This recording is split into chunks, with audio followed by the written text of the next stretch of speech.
రామచంద్రమూర్తి యొక్క సంపూర్ణ అనుగ్రహాన్ని పొందడానికి రామకర్ణామృతాన్ని ఆలంబనంగా మనం చేసుకున్నాం.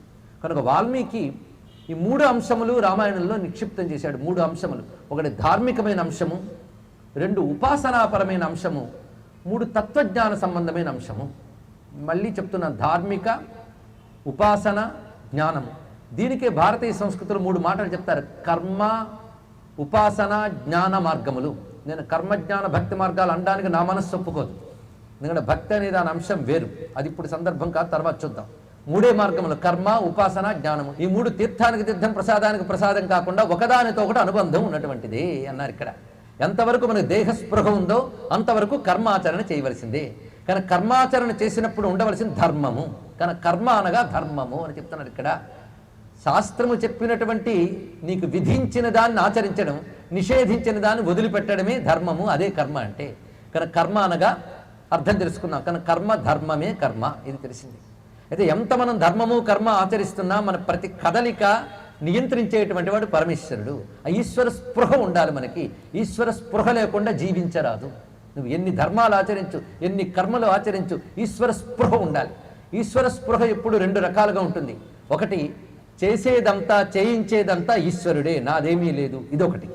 రెండవది, ఈ చేసిన దాని యొక్క ఫలమంతా ఈశ్వరార్పణమే. ఈ రెండిటి యొక్క భావనే ఈశ్వర స్పృహ. ఈ ఈశ్వర స్పృహ లేకుండా బ్రతికితే బ్రతుకు వ్యర్థమండి.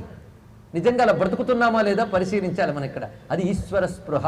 స్వకర్మణ తమభ్యర్చ్య సిద్ధిం విందతి మానవః యత ప్రవృత్తిర్భూతానాం ఏన సర్వమిదంతతం స్వకర్మణ తమభ్యర్చ్య సిద్ధిం విందతి మానవః అని 18వ అధ్యాయంలో భగవద్గీతలో పరమాత్మ ఈ వాక్యాన్ని చక్కగా సమన్వయించి చూపించాడు ఇక్కడ. కనుకనే శాస్త్రము చెప్పిన ధర్మములను ఆచరిస్తూ, శాస్త్రము ఏది చెయ్యకూడదని చెప్పిందో వాటిని విడిచిపెడుతూ, ఈ ధర్మము ఈశ్వరుడి ముఖంగా మాకు లభించింది, ఈశ్వరుడే ఈ ధర్మము నా చేత చేయిస్తున్నాడు, చేసిన ధర్మం ఈశ్వరార్పణంతో చేస్తున్నాము అని నిబ్బరంగా ఈశ్వర స్పృహతో బ్రతుకుతూ ఉండాలి. అంటే మనకు కావలసింది ఏమిటి? నిరంతరం ఈశ్వరుని స్మరించే పద్ధతి ఒకటి తెలియాలి. ఆ పద్ధతి పేరు ఉపాసన. అది ఇక్కడ తెలుసుకోవాల్సినది.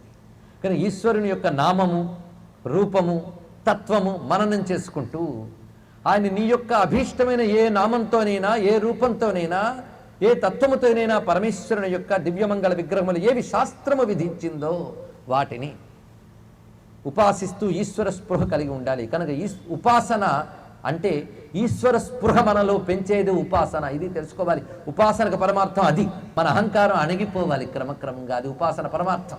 ఉపాసనకి శాస్త్రీయమైన నిర్వచనాలు చాలా ఉండవచ్చు, కానీ ప్రధానమైన నిర్వచనం గుర్తుపెట్టుకోవాలి: ఈశ్వర స్పృహ కలిగి ఉండడం. ఈ స్పృహ అనే మాట చాలా విశేషమైనది, చాలా అద్భుతమైన మాట ఈ స్పృహ అనేది. ఇంకొకటి, ఉపాసనకు మరొక మాట చెప్పుకోవచ్చు, తాదాత్మ్య భావన. ఇది ఉపాసన అంటే. తాదాత్మ్య భావన సిద్ధిస్తేనే ఉపాసకుడు అనిపించుకోగలం. కానీ తాదాత్మ్య భావన సిద్ధించిన వాడిని ఉపాసకుడిని చెప్పడు కూడా.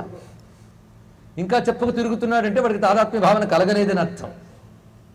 తాదాత్మ్య ఉపసమీపే ఆసనం అంటే అర్థం ఏంటండి? నిరంతరం భగవంతుడి దగ్గరే ఉన్నాను, భగవంతుడు నా దగ్గరే ఉన్నాడనే భావం ఎప్పుడు కలుగుతుంది? తాదాత్మ్యం చెందితేనే. అందుకే తాదాత్మ్య భావన. వెంటనే వ్యాకరణవేత్తలు, పండితులు ఉపాసనకి వ్యుత్పత్తులు చెప్తారేమో, అవన్నీ వాటికి నమస్కారం. కానీ ప్రధానంగా గ్రహించవలసిన అర్థం మాత్రం ఇదే: తాదాత్మ్య భావన. ఏ దేవతని పరమేశ్వర స్వరూపం ఉపాసిస్తున్నావో దాంతో తాదాత్మ్యం చెందిపోవాలి ఇక్కడ. అది ఉపాసన అని చెప్తున్నారు ఇక్కడ. 3వ దానికి వచ్చేటప్పటికల్లా తత్వ విచారణం. దీనికి పెద్ద అనక్కర్లేదు. ఇంతవరకు ఏ పరమేశ్వరుని ఉపాసిస్తున్నావో ఆ పరమేశ్వరుడు నీలో ఆత్మవస్తువుగా ఉన్నటువంటి ఏ తత్వం ఉందో దానికి భిన్నము కాదని ఎరుక కలిగి ఉండడమే జ్ఞానం ఇక్కడ. అందుకే ఈ 3 కలిసి వెళ్ళాలి ఇక్కడ. మొదటి 2 గట్టిపడిపోతే 3వది దానంతరం అదే లభిస్తున్నది ఇక్కడ. అందుకే ఇటు ధర్మము, ఉపాసన, జ్ఞానము, ఈ 3ంటిని మన సంప్రదాయంలో కర్మ మార్గము, ఉపాసనా మార్గము, జ్ఞాన మార్గము అని చెప్పారు. మొత్తం హైందవ ధర్మం అంటే ఇంతకు తప్ప మరొకట్లేదు. 3 గుర్తుపెట్టుకుంటే సరిపోయింది. మనకు ముందు అవగాహన కలగాలి కదా. హైందవ ధర్మం అనగా కర్మ, ఉపాసన, జ్ఞాన మార్గములతో కూడినది. ఇది తెలుసుకోవాల్సినటువంటిది. ఈ 3 పటిష్టపడితే చాలా గొప్పది. పటిష్టపరచుకోవడానికే శాస్త్ర ముఖముల ద్వారా ధర్మము తెలుసుకోవాలి, ఉపాసనా సంబంధమైన అంశములు తెలుసుకుంటూ ఉండాలి. ఇప్పుడు రామచంద్రమూర్తి యొక్క తత్వాన్ని రామాయణంలో వాల్మీకి 3 పద్ధతుల్లో అందించాడు ఇక్కడ. మొదటిదైన ధర్మం ఏంటో చూపించాడు. మన యొక్క కర్మ అనగా జీవన విధానమే. మన జీవన విధానం ప్రపంచంతో మనం మెలగే తీరు. ప్రపంచంతో అనగా మనము, మన కుటుంబము, మన సమాజము చుట్టూ దానితో మెలగవలసిన తీరుని చెప్పడానికై ధర్మాన్ని రామచంద్రమూర్తి నరుడిగా అవతరించి చూపించాడు. ఆ సమయంలోనే నరుడుగా వచ్చిన ఆయన నారాయణుడని తెలుసుకుని ఆయన అవతరించక ముందే వేదముల యందు మంత్రమును ఉపాసిస్తూ రాముని ఉపాసిస్తూ ఉన్న వాళ్ళు చాలామంది ఉన్నారు. వాళ్ళకి మాత్రం తన ఉపాస్యమూర్తిని మెరిపించాడు స్వామి. వాళ్ళు దర్శించారు. ఆ ఉపాసనా తత్వాల్ని ధ్వనిగా అందించాడు రామాయణంలో. ఎందుకే ఒక మహానుభావుడు, సంస్కృతంలో మహాపండితుడు, రామాయణంలో ధ్వని ఆయన చేసినటువంటి రీసెర్చ్ అది తేల్చిన అంశం ఏంటంటే, రామాయణంలో ధ్వని ఏమిటయ్యా అంటే మానవుడిగా కనబడుతూ ఉంటాడు, లోపల నారాయణుడిని స్ఫురిస్తూ ఉంటాడు. అదే రామాయణంలో వాల్మీకి ఇచ్చిన ధ్వని అన్నాడండి. అద్భుతమైన అంశం ఇంకేంటి ఉన్నది ఇక్కడ. ఆ ధ్వనిని ఆయన ఎలా పట్టుకు చూపించాడో ఆశ్చర్యం. అందుకే సాధన ప్రారంభ దశలో అలాంటి మహాత్ముని యొక్క పరిచయం ఏర్పడడం ఒకానొక యోగం ఈ జీవితానికి. దానితో రాముడు ఉపాస్యమైన ఈశ్వరుడుగా కనబడతాడు అడుగడుగున. రాముడిని ఉపాసించే వాళ్ళు ఎంతమందో తెలుసా? రాముడు పుట్టకముందే రాముని ఉపాసిస్తున్న వాళ్ళల్లో అహల్య రాముని ఉపాసిస్తూ కూర్చున్నది, శరభంగుడు, సుతీక్ష్ణుడు. ఈ విషయాన్ని విశ్వనాథ వారు రామాయణ కల్పవృక్షంలో పట్టాభిషేక ఘట్టంలో చూపిస్తారు. పట్టాభిషేకంలో రామచంద్రమూర్తి కూర్చుంటాడు, సీతమ్మ ఉంటుంది, చుట్టూ పరివారం ఉంటారట. అప్పుడు ఒక మాట అంటారు, వశిష్ఠాది మహర్షులకు పరిచితమైన మూర్తి అన్నారు. ఆయన గొప్ప మాట అన్నారు ఇక్కడ. వశిష్ఠాది మహర్షులకు పరిచితమైన మూర్తిట. ఇప్పుడు పట్టాభిషేకం చేసుకున్నాడు, అప్పటికే పరిచయం అంట వశిష్ఠుల వారికి. ఏమిటండి ఇందులో ఉన్న రహస్యము అంటే, వశిష్ఠాది మహర్షులు నిరంతరం ఏ తారక బ్రహ్మముని హృదయంలో ధ్యానిస్తూ ఉన్నారో, రాముడికి పుట్టక ముందు నుంచి ఆ తారక బ్రహ్మం పుట్టి వచ్చి వాళ్ళు ఉపాసిస్తున్న తత్వాన్ని ఎదురుగా చూపించిందండి. అది పట్టాభిరామమూర్తిలో ఉన్న తారక బ్రహ్మతత్వం. ఇది ఇలా మనం పరిశీలించినట్లయితే రామాయణం ఒక స్థాయి దాటిన వాళ్ళకే ఈ కోణం అర్థమవుతుంది. మొదటి స్థాయి వాళ్ళు మాత్రం రాముడు మంచి మానవుడు, రాముడు మంచి బాలుడు ఇలాంటి కబుర్లు ఆడుతుంటారు. ఆ స్థాయి కూడా ఇంకా అందని వాళ్ళు ఇందాక చెప్పినట్లుగా రాముడు మంచి మొగుడు అవునా కాడా ఇలాంటి అనవసర గోళల్లో పడుతూ ఉంటారు. కనుక ధర్మంగా చూడడానికైనా ఒక దృష్టి ఉండాలండి, ఉపాసనగా చూడడానికి మరొక దృష్టి ఉండాలి. చిట్ట చివరికి రామతత్వం ఆత్మ రామతత్వమై సాక్షాత్ పరబ్రహ్మగా వ్యక్తమవుతుంది. ఇంకేం కావాలి? ఈ మూడు రకములైన తత్వాల్ని రామాయణం ఇచ్చింది. అది అర్థం చేసుకోవడానికై మనకి రామాయణంలో దాగినటువంటి ఆ ధ్వనుల్ని అర్థం చేసుకోవడానికై అధ్యాత్మ రామాయణకర్త, భరద్వాజ రామాయణము, ఆనంద రామాయణము, ఇలాంటి ఆర్ష రామాయణములు ఏవైతే ఉన్నాయో, నారద రామాయణము ఇత్యాది రామాయణాలు చాలా ఉన్నాయండి. అగస్త్య రామాయణము, ఇవన్నీ కూడా ఋషులు ఇచ్చిన రామాయణాలు సంస్కృతంలో. ఇవి వాల్మీకి రామాయణంలో దాగిన అంతరార్థాలను అర్థం చేసుకోవడానికి పనికొస్తాయి ఇక్కడ. ఇది దీని యొక్క ప్రత్యేకత. అయితే రామావతారం ఎలా ఉందో వాల్మీకి రామాయణం అలాగే ఉంది. ఇదొక కోణం. ప్రధానమైనటువంటి అంశం ఇక్కడ తెలుసుకోవాల్సింది ఏమిటంటే, రాముడు ఎలా నడిచాడో రామాయణం అలా నడిచింది. రాముడు ఎలా నడిచాడు? ఆయన సాక్షాత్ నారాయణుడు, ఆ విషయం ఆయనకు తెలుసు. రామచంద్రమూర్తి నరుని వలె ప్రవర్తించాడు. పూర్తి నరుడుగానే ఉంటే రావణుడు చావడు. నరులు ఎవరికి రావణుణ్ణి చంపగలిగే శక్తి ఎలాగో లేదు సహజంగా.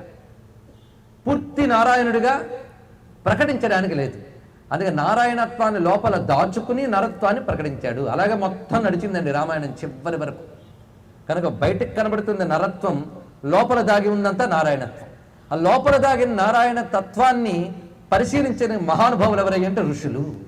అందుకే ఈ ఒక్క సూత్రం అర్థం చేసుకోవడానికి భరద్వాజ రామాయణంలో భరద్వాజ మహర్షి అద్భుతమైన మాట చెప్పాడు. మొత్తం వాల్మీకి రామాయణం మీద వేసిన ఒకనొక కాంతి, ఆ కాంతిలో రామాయణాన్ని చూడాలి. అక్కడ ఒకటే మాట, రామ పిత్రోహ పుత్రభావం రావణాయ మనుష్యతాం ఋషీణాం భగవద్భావం దర్శయన్ విచచార. ఒకటే మాట చెప్పాడు అక్కడ. రాముడు తల్లిదండ్రులకు పుత్రుడి వలే కనబడ్డాడు, రావణునికి మనుష్యుని వలే కనబడ్డాడు, ఋషులకి భగవంతుడి వలే కనబడ్డాడు, భగవంతుడిగా కనబడ్డాడు. అంతే, ఇక్కడ మరొక మాట లేదు. ఇక్కడ ఈ మూడు అర్థం చేసుకుంటే చాలు. ఈ ముగ్గురు రామాయణంలోనే ఉన్నారు మీరు పరిశీలించితే. అదే రామ పిత్రోహ పుత్రభావం, తల్లిదండ్రులు. కౌసల్య దశరథులకు మాత్రం అటు మహానుభావుడు విశ్వామిత్రుడు వచ్చి ధ్వనిగా చెప్పిన అహం వెద్మి మహాత్మానం రామం సత్యపరాక్రమం వశిష్ఠోపి మహాతేజ ఏచమే తపసి స్థితాహ అని ధ్వనిప్రాయంగా అని చెప్పినప్పటికీ కూడా ఇతను నా పుత్రుడు అని భావించాడు. అది ఆయన జీవలక్షణం. పరమాత్మను పుత్రుడిగా భావిస్తేనే తరించే యోగం ఆ జీవుడికి ఉంది గనక అది భావించాడు. అది మంచిదే, అది భావం ఆయనది. ఇక రావణుడు రావణాయ మనుష్యతాం. ఎందుకంటే అలా అనుకుంటే కానీ వాడు చావడు, వాడికి గతి లేదు. వాడు మాధవుడు అని రాముడిని చూశాడా, వాడికి ఈ జన్మ కాదు కదా, ఇంకా ఎన్నో జన్మలు పట్టేస్తాయి. రావణుడు దేనికి పనికిరాని మనుష్యుడిగా రాముని భావిస్తేనే కానీ తరించాడు. అది వాడి యొక్క ప్రారంభం. ఏం చేస్తాం? అందుకే ఎందరు చెప్పారో నారాయణుడు అని మీరు పరిశీలించండి. ఇటు విభీషణుడు చెప్తూ ఉంటాడు. ఆ మాటకు వస్తే అకంపనుడే ముందు రాముని గురించి ఉపోద్ఘాతం చెప్తూ, ఆ రాముడు సామాన్యుడు కాడయ్యా, ఆయన తలంచుకుంటే లోకాన్ని క్షణకాలంలో నాశనం చేస్తాడు, మరుక్షణంలో తిరిగి సృష్టిస్తాడు అని చెప్తారండి. ఆ మాట చెప్తేనే సృష్టిస్థితిలయకారకుడైన పరబ్రహ్మ అని. ఇందులో ఇది రావణుడికి అర్థం కాలేదు అనుకుంటే ఒక విధంగా సమంజసమే. రావణుడనే రాక్షసుడికి అర్థం కాలేదు, కానీ వాడి జీవుడికి తగిలింది అది వెళ్ళి. వెంటనే తరింపజేయడానికి వచ్చాడనమాట మహానుభావుడని. అప్పటి నుంచి తొందరపడ్డాడు. మీరు పరిశీలిస్తే అప్పటి నుంచి రావణుడు ఎంత తొందరగా వెళ్ళిపోతానో అన్న తహతహ కనబడుతుందండి. అది చూస్తే మనం రావణుని యొక్క జీవుని వేదన గమనించవచ్చు. అదొక అద్భుతమైన కోణం అది ఇక్కడ.